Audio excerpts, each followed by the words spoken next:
Hello friends, नमस्कार, good morning. कैसे हैं आप लोग?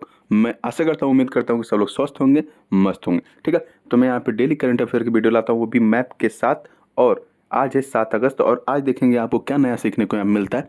तो चलिए देने करते हुए शुरू करते उससे पहले मैं आपसे एक रिक्वेस्ट करूँगा कि आप ज़्यादा से ज़्यादा वीडियो को लाइक शेयर सब्सक्राइब करना ना भूलें। और मैं आपको आपका स्वागत करता हूँ इसके सीएम क्लास में। चलिए ठीक है, शुरू करते हैं आज का क्लास और देखते हैं आज आपको क्या नया सीखने को मिलता है। तो अभी हाल ही में किस देश ने अमेरिका के साथ सुरक्षा समझौते को मंजूरी दी है?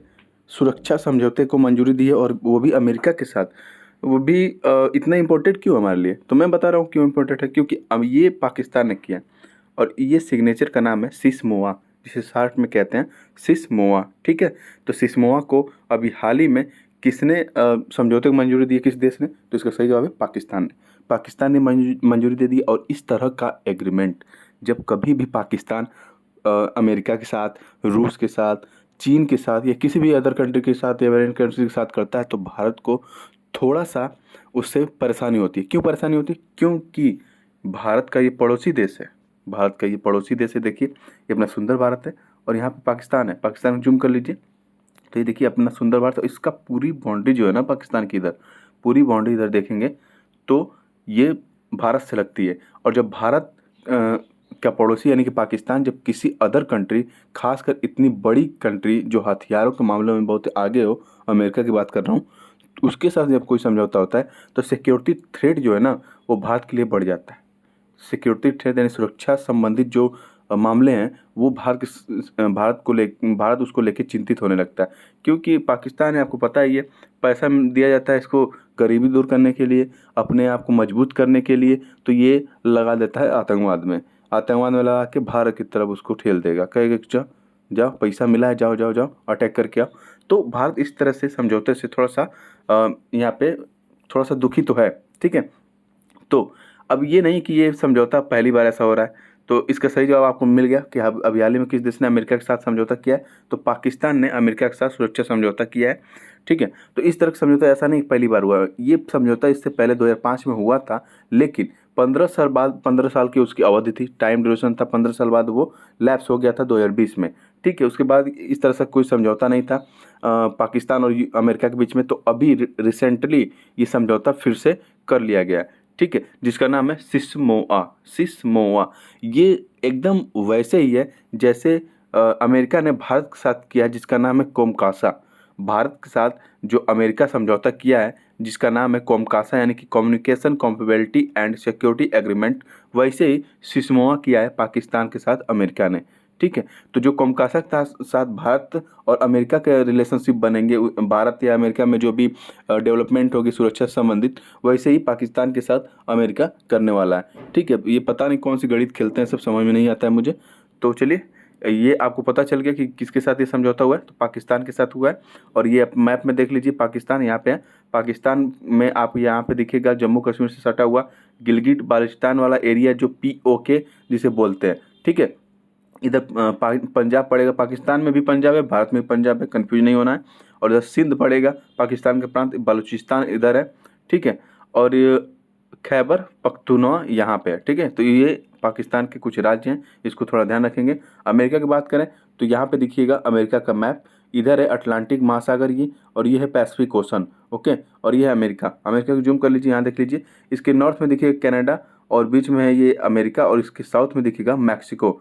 ठीक है, तो ये अगर मैं इससे रिलेटेड एक और करंट बताऊं तो 2026 में फीफा वर्ल्ड कप जो होगा ना, वो कनाडा, USA और मैक्सिको तीनों मिलके होस्ट करने वाले हैं। ठीक है, आगे चलें अगले प्रश्न की तरफ। तो अभी हाल ही में आयोजित एशियाई कबड्डी चैंपियनशिप 2023 को किस देश ने जीता है? तो एशियाई कबड्डी चैंपियनशिप को 2023 में भारत ने जीता है। इस बात को थोड़ा सा ध्यान रखेंगे। ठीक है, आगे चले अगले प्रश्न की तरफ। तो अभी हाल ही में किस देश द्वारा आयोजित यूक्रेन शांति वार्ता में भारत हिस्सा लेने वाला है या भाग लेने वाला, पार्टिसिपेट करने वाला है? तो इसका सही जवाब है सऊदी अरब। क्या कर रहा है? ये सऊदी अरब के प्रिंस हैं और ये हैं यूक्रेन के राष्ट्रपति। ठीक है, इन दोनों देखिए ये हाथ मिला रहे हैं। ये सऊदी अरब कह रहा है ना कि यूक्रेन भाई बहुत ही ज़्यादा ये लड़ाई झगड़ा हो गया और बहुत इससे इकोनॉमी को बहुत ही इफेक्ट पड़ रहा है पूरे विश्व लेवल पे। मैं चाहता हूँ कि आप और रसिया मिल के आमने सामने बैठ के बात करें, या फिर आप ही आइए, आपसे संबंधित कुछ बात किया जाए कि आप कैसे उसको डिजॉल्व करें, मतलब युद्ध रोक के, क्योंकि युद्ध में कुछ रखा नहीं है, ठीक है। ये बस युगों का खेल होता है। तो ये कर रहा है सऊदी अरेबिया कर रहा है, और ये यूक्रेन शांति वार्ता आयोजित कर रहा है, और भारत भी इसमें हिस्सा लेने वाला है। India to participate in Ukraine peace talks hosted by Saudi Arabia. Bharat को ये लोग जरूर बुलाएंगे, क्योंकि भारत इस समय उभरती हुई अर्थव्यवस्था है, बहुत ही बड़ी ताकत बनने वाला है भारत भविष्य में आने वाले समय में, और ये सबको फील हो रहा है। जब कोई ताकतवर बनता है ना, तो सबको फील होने लगता है कि ये ताकतवर बनने वाला है, तो उससे रिलेशन लोग बढ़ाना शुरू कर देते हैं, ठीक है, कि भविष्य में ये काम देगा।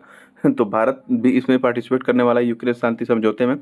तो देखिए यूक्रेन का मैप यहाँ पे देख लीजिए, ये आपका यूरोप का पूरा मैप है, ठीक है, पूरा नहीं है लेकिन यूरोप का ही मैप है। और ये है रूस, यहाँ दिखाई देगा, यहाँ पे काला सागर दिखाई देगा यानी कि ब्लैक सी, और इधर आपको दिखाएगा सी ऑफ एजोव, ठीक है। और ये है यूक्रेन, जिसकी राजधानी है कीव, ओके। यूक्रेन से बाउंड्री इधर देखिए बेलारूस की लग रही है, इधर पोलैंड की लग रही है, इधर स्लोवाकिया की, और इधर हंगरी की, रोमानिया, माल्डोवा, ठीक है। तो इन सब की बाउंड्री यहाँ पे लग रही है। इस बात को थोड़ा सा ध्यान रखेंगे, एग्जाम में पूछ लेता है कि यूक्रेन से निम्नलिखित में से किसकी बाउंड्री नहीं लगती है, तो इसमें से Moldova, Romania, Hungary, Slovakia, Poland, Belarus इनका दे देगा। आपको याद नहीं रहेगा तो कन्फ्यूजन हो जाएगी, ठीक है। तो यहाँ पे थोड़ा सा ध्यान रखेंगे। अगर सऊदी अरब की बात करें तो सऊदी अरब की लोकेशन मैं दिखा दे रहा हूँ, क्योंकि सऊदी अरब में ये मीटिंग होने वाली है। तो अपना सुंदर भारत है, ओके। और ये है अरेबियन सी जो इंडियन ओशन का भाग है। और इधर आप जाएंगे तो इधर दिखेगा आपको सऊदी अरब, ये वाला जो पार्ट है ना, ये सऊदी अरब है, ठीक है, ये सऊदी अरब है। और यहाँ पे दिखेगा यूएई, यहाँ पे ओमान, और यहाँ पे यमन। ये है फारस की खाड़ी, यहाँ दिखेगी आपको। और यहाँ दिखेगा आपको लाल सागर, यानी कि फारस की खाड़ी और लाल सागर से दोनों से बॉर्डर शेयर करता है सऊदी अरब, ठीक है। तो आगे चले अगले प्रश्न की तरफ। अगला प्रश्न है कि द्विवार्षिक यानी कि वर्ष में 2 बार होता है एशियाई एथलेटिक चैंपियनशिप का आयोजन इस बार थाईलैंड में किया जा रहा है, ठीक है।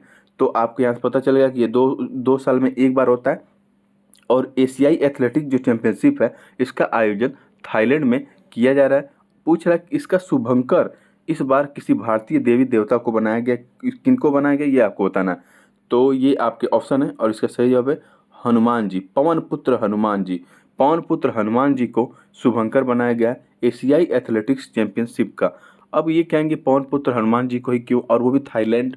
तो थाईलैंड में भी आपको पता होना चाहिए कि थाईलैंड में भी भारतीय कल्चर का बहुत ही बड़ा इम्पैक्ट पड़ा है प्राचीन समय से ही, ठीक है। तो वो लोग भारतीय कल्चर को अपनाए हुए हैं। हाँ, भले ही वो अलग एंगल्स, मतलब तस्वीरें अलग हो सकती हैं, जैसे कि हम लोग देखें भारत में तो हनुमान जी की इस तरह की मूर्ति या प्रतिमा या तस्वीर को हम लोग पूजते हैं, और वहाँ पे इस तरह की तस्वीर को थाईलैंड में पूजते हैं। लेकिन दोनों का जो इतिहास है, दोनों का इतिहास सेम है, ठीक है। तो इस बात को थोड़ा सा ध्यान रखेंगे, इतिहास दोनों का सेम है। सेम रामायण से ही ये तस्वीरें ली गई हैं, लेकिन तस्वीर अलग अलग बनाई गई है, ठीक है। रामायण से ही मतलब नाम लिया गया हनुमान जी का, तो तस्वीरें बस अलग अलग हो सकती हैं, लेकिन बाकी सब कहानी जो है या फिर जो इतिहास है हमारी हिस्ट्री का, वो सब सेम है, ओके। तो लॉर्ड हनुमान को ही क्यों चूज किया गया, क्योंकि इनके अंदर डिवोशन दिखाई देता है, डिवोशन दिखाई देता है भगवान राम के प्रति। तो ये लोग कहते हैं कि आप एथलेटिक्स हैं, आप खिलाड़ी हैं, आपका भी डिवोशन होना चाहिए हनुमान जी की तरह, भगवान हनुमान जी की तरह। जो राम जी की तरफ उनका डिवोशन था, वैसे ही आप खिलाड़ियों का डिवोशन खेल के प्रति होना चाहिए, ठीक है। आप में फुर्ती होनी चाहिए, साहस होना चाहिए, ये सब गुण हनुमान जी में था, इसलिए इनको वहाँ पे शुभंकर बनाया गया। तो इस बात को थोड़ा सा आप ध्यान रखेंगे। आगे चले अगले प्रश्न की तरफ।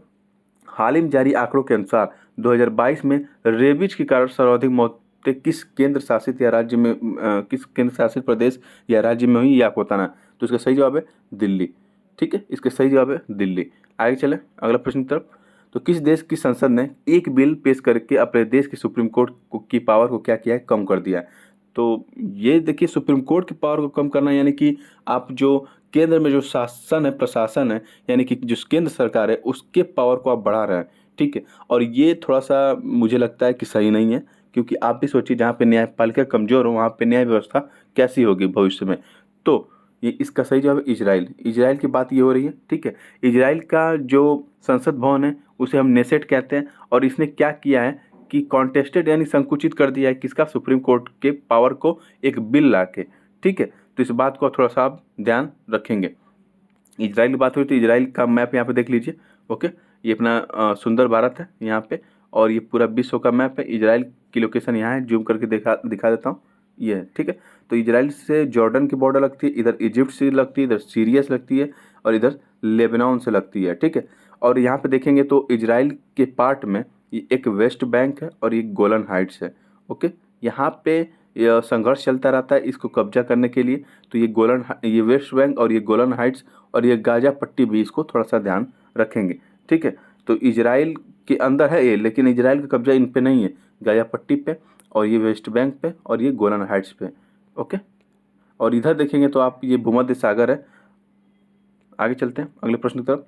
भारतीय महिला कंपाउंड धनुर्धारी टीम ने जर्मनी के बर्लिन में आयोजित वर्ल्ड आर्चरी चैंपियनशिप में किस देश को हराकर गोल्ड मेडल जीतकर इतिहास में अपना नाम रिकॉर्ड कर लिया है? तो इतिहास में अपना नाम रिकॉर्ड कर लिया है, तो ये इम्पोर्टेंट है। तो ये मैक्सिको को हराए हैं, ठीक है, मैक्सिको को ये लोग हराए हैं। और ये जो जर्मनी में हो रहा था, तो इस बात को ध्यान रखेंगे कि वर्ल्ड आर्चरी जो चैंपियनशिप है वो जर्मनी में हो रहा था। ये शूटिंग से संबंधित, सॉरी, ये जो तीर धनुष आप देखे होंगे, तीर धनुष उससे संबंधित होता है, ठीक है। तो आर्चरी उसी को बोलते हैं, तीर धनुष को। आगे चलिए अगले प्रश्न की तरफ। किस राज्य में मानव और हाथियों के बीच संघर्ष रोकने के लिए गजा कोथा अभियान शुरू किया गया था? तो इसका सही जवाब है असम। असम में मानव और हाथियों के बीच संघर्ष रोकने के लिए गजा कोथा अभियान शुरू किया गया था, ठीक है।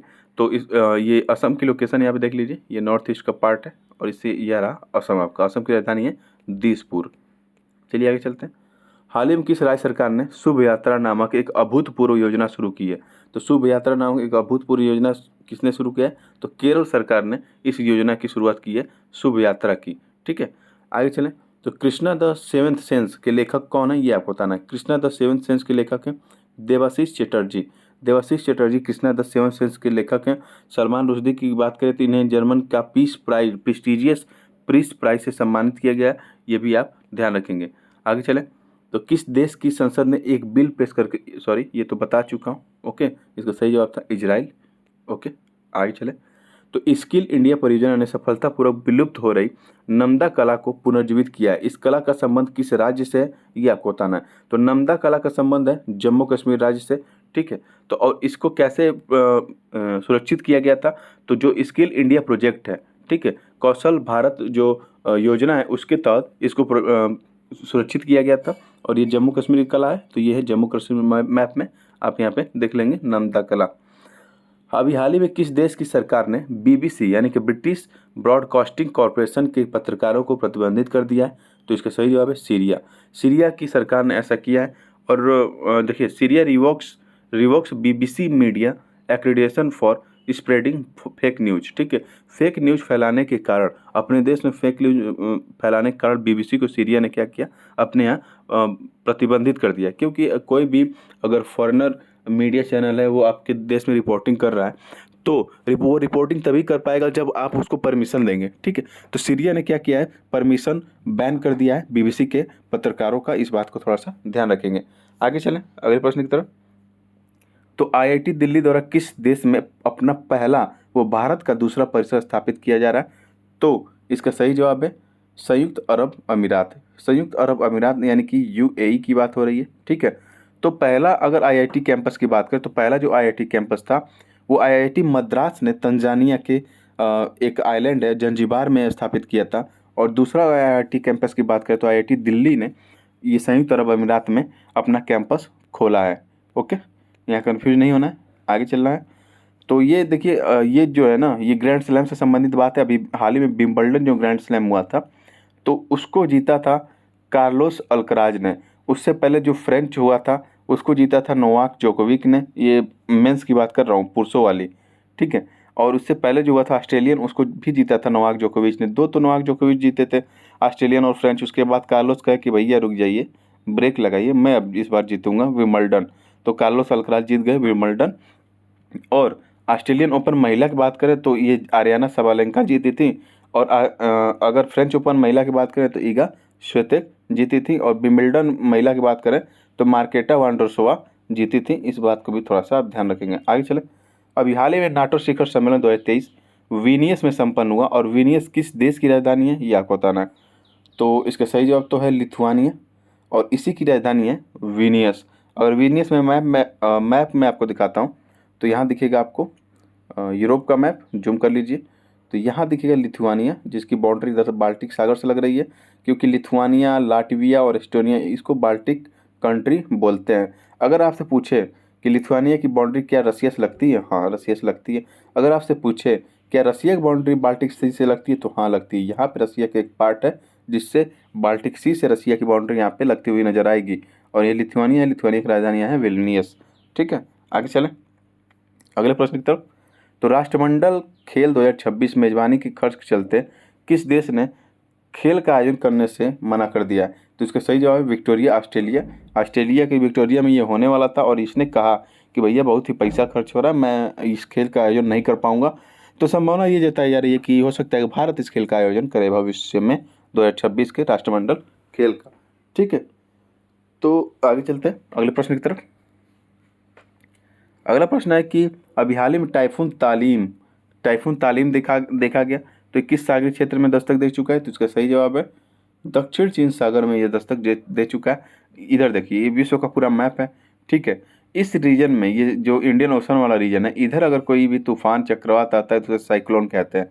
इधर ईस्ट चाइना सी में जब कोई तूफान या चक्रवात आता है तो उसे हम टाइफून कहते हैं, और इधर अगर कोई तूफान और चक्रवात आता है तो उसे हरिकेन कहते हैं। ठीक है, तो इस बात को थोड़ा सा आप ध्यान रखेंगे। और ऑस्ट्रेलिया साइड अगर कोई आता है तो उसे स्पेशली विली विली के नाम से जाता है। आगे चले, तो आतंकवादी गतिविधियों को रोकने के लिए ऑपरेशन त्रिनेत्र 2 किस राज्य या केंद्र शासित प्रदेश द्वारा चलाया गया? तो इसका सही जवाब है जम्मू कश्मीर। जम्मू कश्मीर द्वारा ऑपरेशन त्रिनेत्र 2 चलाया गया है। इससे पहले ऑपरेशन त्रिनेत्र 1 चलाया गया था, वो सक्सेस हो गया था। तो अब ये ऑपरेशन त्रिनेत्र 2 चलाया गया। क्यों चलाया गया? क्योंकि जो टेररिस्ट एक्टिविटी हो रही है जम्मू कश्मीर में, अभी हाल ही में आपने सुना होगा जनवरी के मंथ में इन्होंने अटैक कर दिया था एक आर्मी व्हीकल पे, जिसमें 5 जवान जो थे भारत के वो शहीद हो गए थे। ठीक है, तो इन एक्टिविटियों को रोकने के लिए ये ऑपरेशन त्रिनेत्र चलाया जा रहा था। ये सफलतापूर्वक लॉन्च किया गया था पहला, और उसके बाद सफल हो गया तो दूसरा भी लॉन्च किया गया है। ठीक है, तो जम्मू कश्मीर में शुरू किया गया था, इस बात को थोड़ा ध्यान रखेंगे। आगे चले, तो रिजर्व बैंक ऑफ इंडिया के अनुसार भारत को 2047 तक एक विकसित देश बनकर उभरना है, तो हर साल जीडीपी का कितना % ग्रोथ रेट बनाकर रखना होगा? तो इसका सही जवाब है 7.6% ग्रोथ रेट बना के अब चलिए धीरे धीरे। तो आरबीआई कहता है, रिजर्व बैंक ऑफ इंडिया कहता है कि हम 2047 तक एक विकसित कंट्री बन जाएंगे। यानी कि अगर आप अभी से हम 7.6% की ग्रोथ रेट बना के रखेंगे तो आने वाले लगभग 24 से 25 साल में हम क्या करेंगे कि एक विकसित कंट्री यानी कि डेवलप्ड कंट्री बन जाएंगे। ठीक है, अभी हाल ही में किसे एनी अवार्ड यानी कि ENI अवार्ड 2023 से सम्मानित किया गया, जिन्होंने किफ़ायती और टिकाऊ नैनो मटेरियल की खोज की, और जो भूजल यानी कि जो ग्राउंड वाटर होता है जिसे हम पीते हैं ज़्यादातर निकाल के, भूजल से आर्सेनिक मुख्य रूप से, ठीक है, उसके बाद मैग्नीज, यूरेनियम और लौह जैसी अशुद्धियों को दूर कर सकते हैं, और ग्रामीण क्षेत्रों में किफ़ायती स्वच्छ पानी का उत्पादन कर सकते हैं। ठीक है, इन्होंने ऐसी टेक्नोलॉजी बनाई है जिसके तहत, जैसे RO आपके घर के आसपास या घर में ही लगा होगा, या फिर जो आप RO पानी पीते हैं, ठीक है, उस RO पानी का मतलब यही होता है कि जो आपके पानी में जो भी अशुद्धियां हैं, जैसे कि आर्सेनिक हो गया, मैग्नीज हो गया और यूरेनियम हो गया, उनको निकाल के वो आपको दिया जाता है। ठीक है, तो थोड़ा सा महंगी टेक्नोलॉजी होती है, लेकिन इन्होंने बहुत ही किफ़ायती और सस्ती टेक्नोलॉजी बनाई है, इसलिए इनको एनी अवार्ड से सम्मानित किया गया, और इनका नाम है प्रोफेसर थलप्पिल प्रदीप। ठीक है, आगे चलें अगले प्रश्न की तरफ।